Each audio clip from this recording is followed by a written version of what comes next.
दिल क्या करे जब किसी को किसी से प्यार हो जाए। हाय एवरीवन, स्वागत है आपका मेरे YouTube चैनल अनकही बातें पर।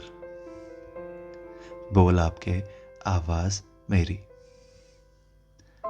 गाने से आप समझ ही गए होंगे कि आज हम किस बारे में बात करेंगे। जी हाँ, तो ऐसी सिचुएशन में क्या करें जब हमें किसी से प्यार हो जाए या हमारा किसी पर क्रश हो। ये बड़ी अजीब सी सिचुएशन होती है। एक अलग ही बेचैनी रहती है मन में। ना तो बताया जाता है और ना ही छुपाया जाता है। जब वो इंसान हमारे पास होता है या सामने होता है तो हमारी आंखें सब बयां कर देती हैं। और फिर हमारे एक से एक शानदार दोस्त उन तक कैसे न कैसे वो बात पहुंचा ही देते हैं। जब तक हम अपने मन की बात उस इंसान से कर नहीं लेते तब तक बड़ी बेचैनी सी रहती है। ना तो सो पाते हैं, ना खा पाते हैं और ना ही किसी और चीज में मन लगता है। हर समय बस एक ही ख्याल रहता है कि कैसे भी उन तक अपनी बात पहुंचा पाएं। तो जनाब, इसका सिर्फ एक ही तरीका है कि आप खुद उनके पास जाएं, ये बात बताएं उन्हें।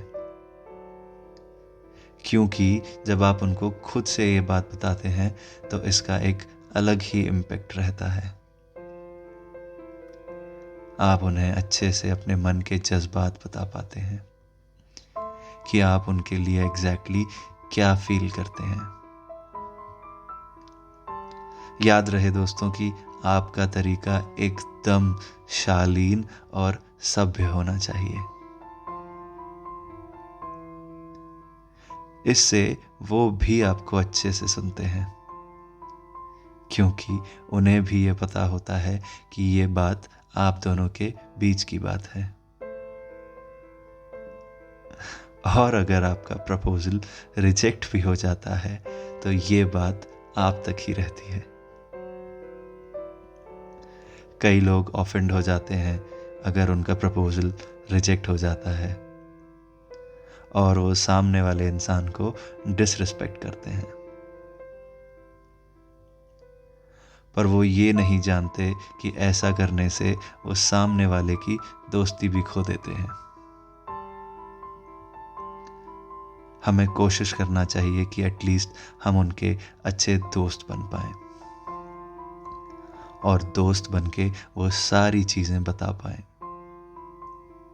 उन्हें स्पेशल फील कराएं, उन्हें अपने साथ कंफर्टेबल बनाएं।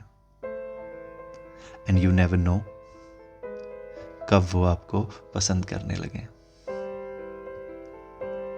हमेशा याद रखें कि इंसान की रिस्पेक्ट करना बहुत जरूरी है।